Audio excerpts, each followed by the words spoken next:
All right, now let's take a look at global stock markets, which were mostly higher today on Monday. First, let's start with Asian indexes, where most markets were closed due to the Lunar New Year celebrations on Monday. But let's take a look at stocks in Japan, where the Nikkei 225 was up by 1.3%. Over in Australia, the ASX 200 was up marginally by 0.07%. In New Zealand, the NZX 50 was down by 0.2%.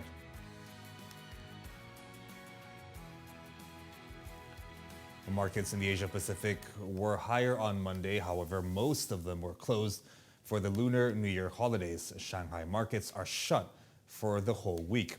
Now, most gains followed a rally on Friday, with tech stocks leading the gains, countering fears of a weakening U.S. economy.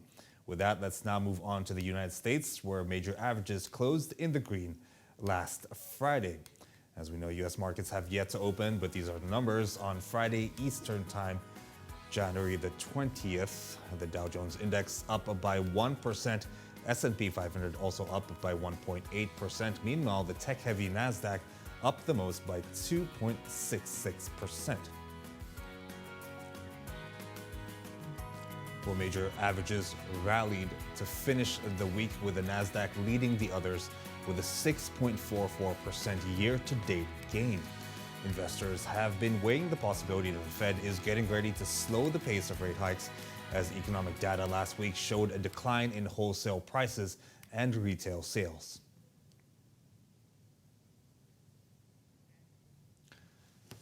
All right, from the U.S. now let's turn over to European markets, which opened in the green on Monday. Well, here are some of the market numbers in Europe as of 8:56 a.m. early on Monday. At that particular time, the Germany SUCH DAX was up by 0.12%. Meanwhile, the London FTSE 100 was up by 0.2%. European markets remain cautious as investors weigh economic outlooks, leaving the new trading week on an uncertain note.